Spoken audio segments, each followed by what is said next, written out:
بیٹیاں ہمیشہ قیمتی ہوتی ہیں۔ شادی کی پہلی رات میاں بیوی نے فیصلہ کیا کہ جب وہ سہاگ رات کو کمرے میں پہنچ جائیں گے تو پھر چاہے کوئی بھی دروازے پر آ جائے ہم لوگ دروازہ نہیں کھولیں گے۔ ابھی دولہے دلہن کو دروازہ بند کیے ہوئے تھوڑی ہی دیر ہوئی تھی کہ دولہے کے والدین کمرے کے باہر پہنچ گئے تاکہ اپنے بیٹے اور بہو کو نیک تمناؤں اور راحت بھری زندگی کی دعائیں دے سکیں۔ دروازے پر دستک ہوئی تو بتایا گیا کہ دولہے کے والدین باہر موجود ہیں اور دولہے دلہن سے ملنے کی خواہش مند ہیں۔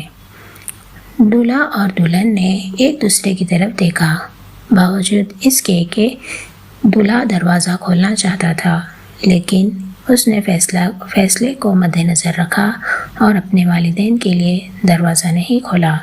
دولہے کے والدین کچھ دیر وہاں کھڑے رہے اور پھر مایوس واپس چلے گئے۔ ابھی کچھ دیر ہی گزری تھی کہ دلہن کے والدین بھی دولہے کے گھر پہنچ گئے تاکہ اپنی بیٹی اور داماد کو نیک خواہشات پہنچا سکیں اور انہیں سکھی زندگی کی دعائیں دے سکیں۔ ایک بار پھر کمرے کے دروازے پر دستک ہوئی تو بتایا گیا کہ دلہن کے والدین باہر موجود ہیں اور دولہے دلہن سے ملنے کی خواہش مند ہیں۔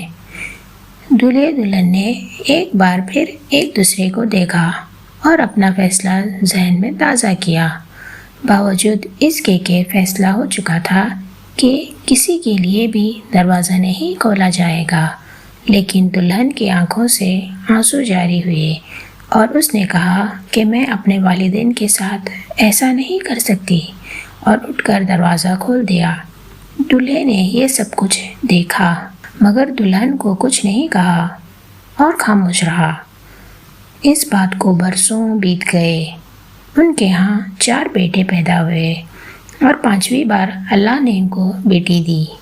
شوہر اپنی بیٹی کی پیدائش پر انتہائی خوش تھا اور اپنی ننھی گڑیا کے اس دنیا میں آنے کی خوشی میں ایک بہت بڑی پارٹی کا انتظام کیا، اور اس پارٹی میں ہر اس شخص کو بلایا گیا جس کو وہ جانتا تھا اور خوب خوشیاں منائی گئیں۔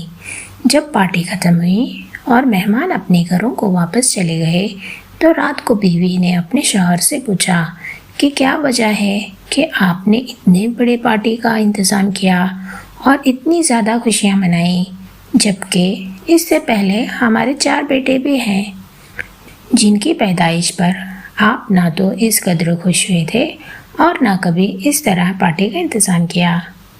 تو شوہر نے مسکراتے ہوئے جواب دیا کہ یہ وہ ہے جو میرے لیے دروازہ کھولے گی۔